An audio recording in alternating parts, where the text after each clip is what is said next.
Cum ar trebui să privim anul 2021? Trăim vremuri extrem de critice. Mass media, prietenii și chiar unii așa-ziși creștini transmit tot felul de vești. Tot mai des se aud întrebări precum: oare vom scăpa în 2021 de pandemia COVID-19? Oare va veni o nouă tulpină a virusului? La ce să ne așteptăm în 2021? Va fi oare un an mai bun? Și tot felul de alte întrebări care sunt menite să aducă multă tulburare.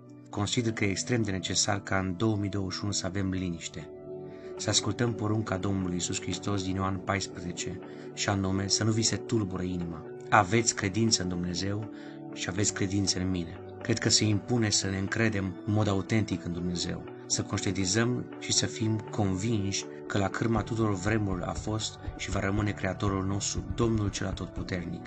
Responsabilitatea noastră este să ne așezăm într-un mod plenar soarta vieții noastre în mâna Marelui Rege.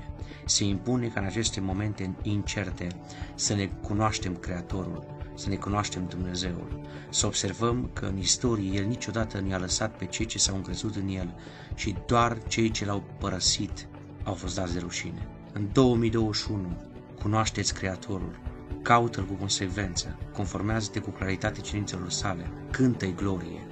El va ține în mâna sa viața ta. Dacă Lot cu câțiva oameni au putut fi feriți de focul și de pucioasa care au venit peste Sodoma și Gomora, dacă Noe cu familia lui au putut fi salvați din potop, dacă 600.000 de evrei, fără să le numărăm soțiile și copiii, au putut fi hrăniți de Dumnezeu timp de 38 de ani prin deșert, când nici vorbă să fie vreun magazin prin preajmă, cu mană proaspătă în fiecare zi, cu excepția zilei sabatului, Dumnezeu a hrănit.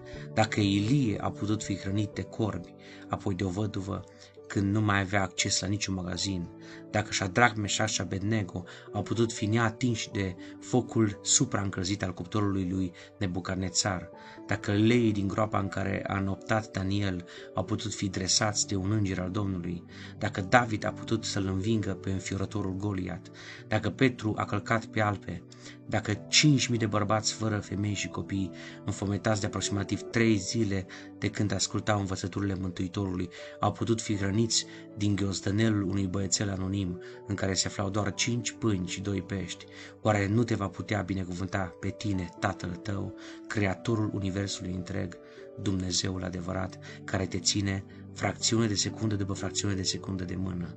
În 2021 rămâi în mâna Marelui Rege. E mâna străpunsă pentru binecuvântarea ta. E mâna din care a curs sângele vinovat ca să fie iertat. E mâna care se întinde chiar acum pentru a-ți oferi mângâiere. Nu mai asculta conspirații, nu mai fi conectat la știri, conectează-te la cuvântul lui Dumnezeu. Așteaptă anul 2021 plin de pace. Ia decizii noi, de a-i citi cuvântul în fiecare zi, de a te ruga în fiecare zi, de a sta la dispoziția lui Dumnezeu cu dedicare. Anul 2021 vrea să fie pentru tine o mare provocare, prin intermediul căruia să poți să cauți fața lui Dumnezeu, să-i cunoști mai mult caracterul, să te conformezi mai mult cerințelor lui și să-i cânți întotdeauna glorie. Fă din anul 2021 nu un an al spaimei, ci un an al păcii, un an al dragostei, un an al compasiunii pentru cei din jur. Revarsă dragostea ta pentru toți oamenii pe care îi întâlnești și fie ca atunci când nu mai poți tu să simți că Dumnezeul tău poate totul. El poate totul pentru tine, pentru casa ta, pentru familia ta, pentru anturajul pozitiv în care te miști. Fii binecuvântat!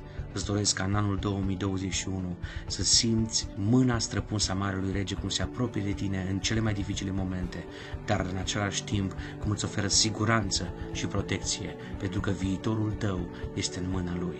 Rămâi plin de speranță. Un an plin de cer cu Domnul Iisus.